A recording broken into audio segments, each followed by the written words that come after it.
Assalamualaikum warahmatullahi wabarakatuh.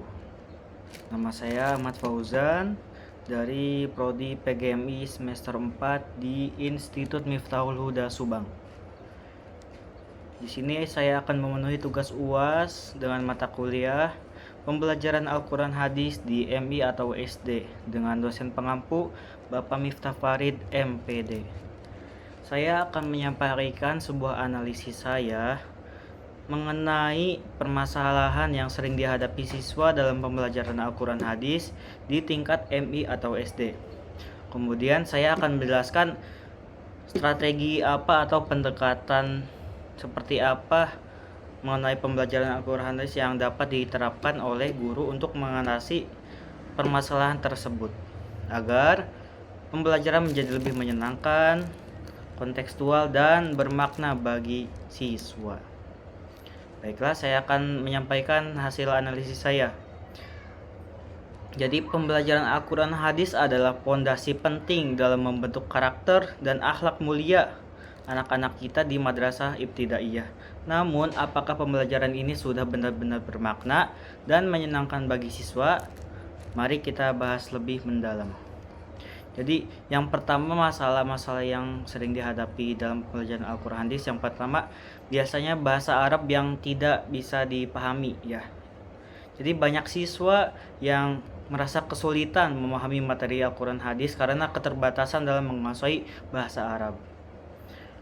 Terus yang kedua, metode mengajar yang kurang variatif. Jadi ada sebagian guru yang menggunakan metode ceramah satu arah sehingga siswa cepat bosan juga.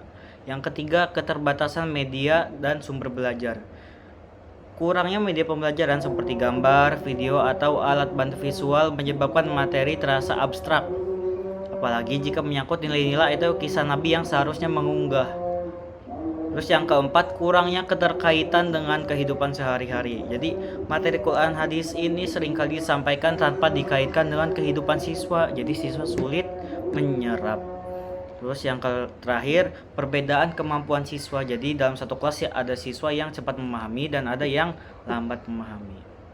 Terus seperti apa sih strategi dan pendekatan dalam pembelajaran Al-Quran Hadis yang kita bisa terapkan guru-guru?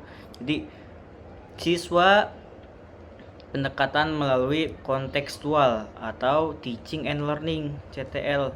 Jadi siswa diajak mengaitkan materi Al-Quran Hadis dengan pengalaman nyata mereka. Contohnya saat membahas hadis tentang kejujuran, guru bisa juga mengaitkan dengan kejadian saat bermain atau ketika siswa tidak mengerjakan PR. Ya. Atau yang kedua, menggunakan media visual atau audio. Gunakan video pendek, animasi atau gambar digital yang memperjelas isi kandungan ayat atau hadis. Anak-anak ini cenderung visual auditorial sehingga media ini akan sangat membantu. Terus yang ketiga, metode bermain peran atau storytelling. Guru juga bisa menggunakan cerita-cerita inspiratif dari kisah Nabi atau sahabat yang dikaitkan dengan ayat atau hadis yang sedang dipelajari. Bahkan anak-anak bisa diajak bermain peran untuk memperagakan isi hadis. Jadi diperagakan sifat-sifatnya. Terus yang terakhir, diskusi dan tanya jawab interaktif.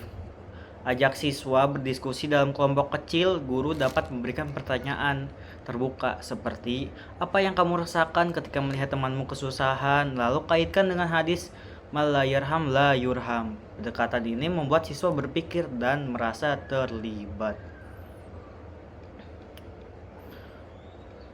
Terus kunci dari pembelajaran Al-Quran Hadis yang bermakna adalah ketika siswa tidak hanya paham isi ayat dan hadis, tapi juga merasakannya dan menerapkannya dalam kehidupan. Mari kita semua berinovasi, mengajar dengan hati, dan menghadirkan pembelajaran yang menggugah. Insya Allah, dengan pendekatan yang menyenangkan, kontekstual, dan penuh makna, Al-Quran Hadis akan menjadi pembelajaran yang dirindukan siswa dan ditakuti. Ya. Mungkin itu saja yang bisa saya sampaikan. Itu ada bagian-bagian. Yang pertama, pendekatan kontekstual ya. Yang kedua, gunakan media visual dan audio. Yang ketiga, metode bermain peran dan storytelling. Yang keempat, diskusi dan tanya jawab interaktif.